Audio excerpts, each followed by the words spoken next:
Okay, may nagtanong sa atin, Sir, ano po yung mga tips mo sa paggawa ng lesson plan? Sige, pag-usapan natin yan sa video natin. Ano po? Pero bago yan, andito pala ako ngayon sa may Chicks Inasal, sa may Capital Medical Center. So habang tayo naghihintay ng order natin, so pag-usapan muna natin ng mga tips sa paggawa ng lesson plan. Ano po? So by the way, yung mga bibigay ko sa inyong tips ay personal experiences ko to. So naging effective siya sa akin. So posibleng hindi ito effective sa inyo. So kunin niyo lang po ano yung mga magiging effective sa inyo. Kasi wala naman pong single template lang sa paggawa ng lesson plan. Ano? So iba't iba tayo ng paggawa ng lesson plan. Kasi syempre iba't iba tayo ng goals and objectives.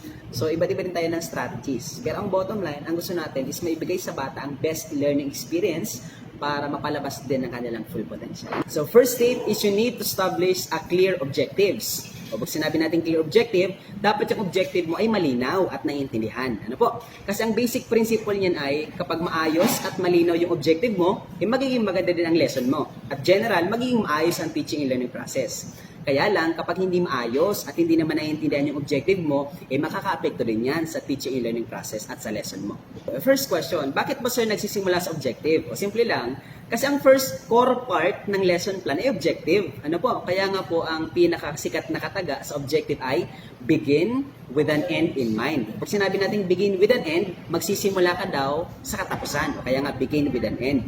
Kasi ang objective po ay ito po yung gusto nating marating ng bata at the end of the lesson. Ibig sabihin kung anong gusto nating matutunan ng bata at the end, o yun ang sisimulan natin. Kaya nga di ba ang analogy yung pinigay ko sa inyo, halimbawa magpapatayo ka ng bahay. O di ba pag nagpapatayo ka ng bahay, o may drawing ka. At yung drawing mo, ito na yung gusto mo mangyari at the end. So magsisimula ka sa katapusan. Kaya siya begin with an end in mind. O ito i-share ko lang sa inyo. Nung college kami, kapag nabasa pala ng mga prof namin na hindi maayos, hindi malino yung objective, automatic revise ka agad yan. Hindi yan papasa sa mga professor namin. Bakit? The objective is the heart and soul of the lesson. So dapat malinaw at naiintindihan ng bata yung objective mo. Question sir, ano naman sa yung mga tips mo para maging maayos at malinaw yung objective namin? Simple lang, your objective should be smart. Pag sinabi nating smart, initials yan. Ang ibig sabihin ng S ay specific, M, measurable, A, attainable, R, realistic, and T, time-bound. Sige, isa-isay natin ha. First one is specific. Pag sinabi natin specific, dapat malinaw at precise. Like for example, yung objective mo, differentiate. Specific ba yan? Malinaw ba yan? Hindi. Kasi pag sinabing different, ano lang ibig sabihin ng differentiate? Ma'am, ano i-differentiate namin? Ano? Hindi malinaw sa bata. O kapag naman yung objective mo, differentiate living things and non-living things. O malinaw na ba yan? Ang sagot ay yes. Kasi alam na ng bata, ano yung i-differentiate niya? Yung dalawa, the living things and the non-living things. So, ibig sabihin dapat specific na intindihan ng bata at precise. Number 2 is letter M, measurable. Pag sinabi nating measurable, ang keyword mo dyan ay, pwede ba yung ma-assess? Ano po? Kaya nga, di ba, at the end of your lesson, may assessment ka. Ano po? So, magpapapost ka, for example. Kasi pag sinabi natin pwede bang ma-measure, ibig sabihin, pwede bang ma-quantify? Quantitative or pwede qualitative. Pwede bang matingnan kung talaga bang nakuha ng bata yung objective mo at the end? O question, pwede bang ma-assess yung objective na differentiate living things and non-living things? Ang sagot ay yes, di ba? Pwede yung assessment mo at the end ay using Venn diagram o compare and contrast living things and non-living things. O di ba? O kaya ma-differentiate using that Venn diagram. So pwede siyang ma-measure. So ang measurable kasi pwedeng numbers or pwedeng words. Pwede kang magpa-quiz, may result yan, at pwede kang magpa-essay type for example. Next one, number 3, letter A is attainable. Pag sinabing attainable, achievable ba yan? Realistic ba yan? Kasi baka hindi naman kayang gawin ng bata, hindi naman developmentally appropriate sa kanya. Yun ang keyword mo dyan, developmentally appropriate. Ano po? Next one, R means relevant. Pag sinabi natin relevant, magagamit ba talaga yun ng bata pagdating ng panahon? Sir, paano namin malalaman kung yung objective namin relevant? O simple lang, dapat align sa K-12 standards. O di ba, ang K-12 curriculum may mga goal standard, performance standard. Kapag yung objective mo ay align doon, irrelevant yan. Kasi ang curriculum natin, relevant. Ang K-12 curriculum, relevant. Yan ang kailangan ng mga bata. Ano po? Next one, letter T means time-bound. Pag sinabing time-bound, o diba, yung objective mo, may nakalagay dyan na, o at the end of 1 hour discussion, the students are expected to. So, ibig sabihin, yung objective mo ba kayang gawin ng bata sa loob ng isang oras? Kapag kaya, edi time-bound yan. Ibig sabihin, nasa parameters siya ng time. Pero kapag hindi kayang gawin within that specific period of time, so ibig sabihin, hindi naman siya time-bound. Ibig sabihin, kapag na-observe mo yung 5 indicators na yon, na specific, measurable, attainable, relevant, and time-bound, ibig sabihin, you are able to establish a clear objectives. Kasi yung mga susunod na tips ay walang halaga kung hindi mo na-establish ang clear objectives. Pero kapag maayos ang clear objectives, posibleng maging maganda din ang learning process mo. Second tip is alignment. Ano po? So, isa ito sa mga pinaka-tinitingnan ng mga evaluators, lalong-lalo na kapag nag-final demo ka. Ano? So, pag sinabing alignment, tinitingnan mo dyan kung align ba yung apat. Ano yung apat? These are the objectives, the activities, the lesson, and then the assessment. Ano po? So, ang gagawin ko sa explanation ko ay ipapakita ko sa inyo ngayon kung paano natin ina-align yung objective sa activities, sa lesson, at saka sa assessment. Ano? Like for example, gamitin natin yung objective natin kanina na differentiate living things and non-living things. So, yun yung magiging objective natin sa cognitive domain. So, ang possible activity mo dyan ay, so, pwede mong task ng mga bata is identify and classify whether the words prepared are living things or non-living things. So, ang gagawin mo dyan is may mga tig-prepare kang mga words, like for example, plants, animal, humans, soil, water, so air. So, ika-classify ng bata kung living things or non-living things ba yan. Ano po? Tapos, after ng mga bata i-identify and classify, so mag-prepare ka ng mga guide questions na sasagutan ng bata. First question, what are the similar characteristics of living things? Ano po? Based doon sa activity ginawa nila. Number 2, pwede mo din sabihin na what are the similar characteristics of non-living things. Pag nasagutan na nila itong dalawa, yung pangatlong guide questions mo, pwede mong itanong na based on your similar characteristics or based on the classification, how can you now differentiate living things and non-living things? Pansin nyo, yung framing ng activity natin ay from simple to complex. Kasi kapag nagdi-differentiate ka, complex na yon kasi nasa understanding level. O mas basic muna or mas simple yung pag-identify and classify. Kasi you cannot differentiate two things if you are not able to classify. Kumbaga, kung hindi mo naiintindihan yung dalawang bagay, di mo yun madi-differentiate. Ano po? So, ang gagawin mo muna, i-identify and classify mo. O tapos, yung sa guide questions mo, dun mo lang itatanong kung anong difference between living things and non-living things. Gets? O tapos, sa lesson mo naman ngayon, so, ang gamitin mo na ngayon ay yung activity ng bata, yung nag-identify and classify sila. So, ang gagawin mo lang dito, Socratic method. Mag-prepare ka lang ng mga questions, pero ang i-utilize mo ay yung ginamit ng bata. So, hindi sayang yung activity na tigpa-perform mo sa bata. So, sa lesson mo naman, ang gagamitin mo naman ngayon ay Socratic method kasi ginamit mo yung mga guide questions. But at the same time, gagamit ka rin ng inductive method kasi inuna mo muna yung mga bata mag-classify sila, and at the same time, dadalhin mo sila sa definition and description ng mga living things or non-living things. So, inductive method ang ginamit mo. Kasi pag sinabi natin deductive method, hindi nagsimula ka sa definition ng living things. Tsaka magpo-provide ng examples. Pero sa scenario natin, inductive. Nagsimula ka sa mga examples, ano po, and then dinala mo sila sa definition and description ng living things.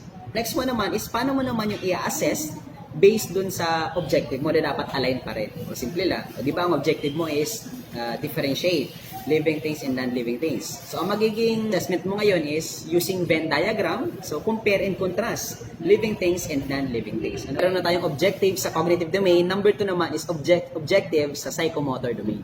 Create a collage by cutting pictures and images on the magazine. O ibig sabihin dito, may tig-prepare kang magazine sa mga estudyante. Tapos gagawa sila ng collage. Ano po? By cutting pictures doon sa magazine. Ano po? So, psychomotor domain siya kasi allow physical movements ng mga estudyante. Tapos dito, ang value pa is collaboration. So, merong mga collaborative skills na gagawin ng mga estudyante. Ang activity mo dito, siyempre, collage making. Tapos sa lesson mo naman, o gagamitin mo pa rin yung ginawa ng mga bata sa collage by answering the question yung sa guide question natin, di ba? Sir, paano mo naman yun i-assess? O, simple lang. O, kapag nagpa-post test ka, pwede mong itanong na, based on the collage that you have made, choose at least one living things and non-living things and you have to explain why. Ano po? O ginamit mo pa rin yung collage doon sa post test, which is pwede yun kasi oral form of assessment. O, pero by the way pala ha, kapag gumawa yung mga bata ng collage, you have to make sure na meron silang rubrics. O pag sinabi natin rubrics, gagamitin mo dyan is analytic rubric. Ano po? So mas maganda ang analytic rubric kaysa sa holistic rubric doon sa collage making. So pag sinabing analytic kasi, so meron kang mga criteria, like for example, classification accuracy. Kung talaga bang na-classify ng mga bata ng tama. Ano po? So pwede ding criteria mo is creativity kasi creation ba yan, the highest form in the cognitive domain. So, kung may creativity, tapos pwede ding effort, tapos time bound. So, may mga points yan, 5, 4, 3, 2, 1. So, dapat nakadescribe lang ano yung mga parameters na tig-set mo para malinaw sa mga estudyante. Ano po? Last one naman is affective domain. Demonstrate appreciation by showing care to the living things and non-living things. Ano po? So, sir, paano naman yun, sir, i-align sa lesson? Simple lang. Pwede ka magtanong sa mga bata na sino dito yung mga may alaga ng pusa, may mga alaga ng aso. Ano po? So, tatanungin mo sila. So, syempre, magre-raise siya ng hand. O, tapos, tatanungin mo yung bata, how do you show care to your pets? Ano po yung mga alaga mo? Ano? Tapos, assessment mo dyan, yung ginamit mo kasi is demonstrate. So, pag sinabing demo means show and tell. So, ibig sabihin, sasabihin mo sa mga bata na list down tangible steps na mga ginagawa mo. How do you show care to the living things and non-living things? So, sa living things, madali lang yan kasi sa mga may buhay. So, ang challenge lang dyan sa mga estudyante is paano nila i-show ang care nila sa mga non-living things. Ano po, sa mga tubig, di ba? So, sa energy, possible response dyan ng bata na pwede mong ma-expect is conservation of water or energy resources. So, kung maiisip lang yan ng bata, ano? At least they demonstrate that the mga tangible steps na ginagawa. So, hinihingi din is tangible steps on how they show care or appreciation to the living things and the non-living things. Last tip, number 3 is you have to show that your lesson is student-centered, or student-centeredness. Dapat ipakita mo na ang bida sa lesson mo ay ang bata. Ano po yung prime responsibility mo ang kabata. So dapat pag sinabing student-centered teaching, mas maraming ginagawa ang estudyante kaysa sa ginagawa ni teacher. Kasi kapag mas marami kang ginawa kaysa sa ginawa ng estudyante, teacher-centered po yan. Ano po? Kasi tandaan mo, ang bida naman sa classroom ay mga estudyante talaga. Ano? So tayo, andyan lang to facilitate. Sir, tanong naman namin, para ba namin, sir, mapakita na yung student-centered, na mas maraming ginagawa ang bata kaysa sa ginagawa ng teacher? O simple lang, ano? O di ba kapag meron kang lesson plan, so, di ba merong 4 na columns ang lesson plan? So, meron yung parts of the lesson plan, merong teacher's action, tapos students' responses. So, dapat maipakita mo doon na mas marami ang nakasulat sa students' responses, mas maraming ginagawa ang bata kaysa sa ginagawa ni teacher. Paano namin, sir, papadamihin yung student responses? Ano po? So, like for example, ako kapag nagtuturo ako, Socratic method talaga ako. Ano? Puro lang ako ng tanong. I prepared guide questions. Ano po? Tapos dun sa guide questions, I allow the students to answer the guide questions. And based on the students' responses, dun ako nagbi-build ng mga bagong questions dun sa response ng mga estudyante. Ano po? Pwede kang gumamit ng mga questioning techniques like rephrasing, like prompting, redirecting, probing. So, pwede mo yan gawin. Ano po? So, tapos, number 2, pwede mo din gawin na every time na may new words or new terminologies, you allow the students to repeat it. Like, for example, pwede mong sabihin na, okay, everybody say living things. Everybody say non-living things. Everybody say life. So, yan. Pwede mo yung gawin sa mga estudyante para at least hindi ka lang siging salita, pati yung estudyante nagsasalita din. So, habang nagsasalita ka, nagsasalita din yung estudyante. Kasi naniniwala tayo sa active participation. Na mas maraming senses na ginagamit ng bata, mas matuto siya. Ano?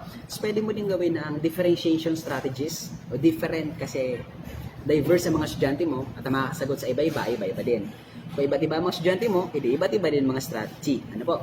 Like for example, sa ginawa natin kanina, meron kang visual aids for visual learners, meron kang collaborative work for collaborative learners, mga bodily kinesthetic, pwede naman, yan, kasi gagawa sila ng collage, tapos pwede ng spatial intelligence. So yan, pwede mong i-target lahat ng mga intelligence ng mga estudyante. Ano po? Pwede din yung mga interpersonal intelligence kasi yan, nagko-collaborate yung mga estudyante, they do the talking, they do the brainstorming. So pwede mo yan gawin sa formative assessment mo. Ano? Medyo mahirap talaga yung student-centered, pero kapag nakita yan ng panel mo sa final demo, sure ako, mas magiging mataas yung rating mo. Ano po?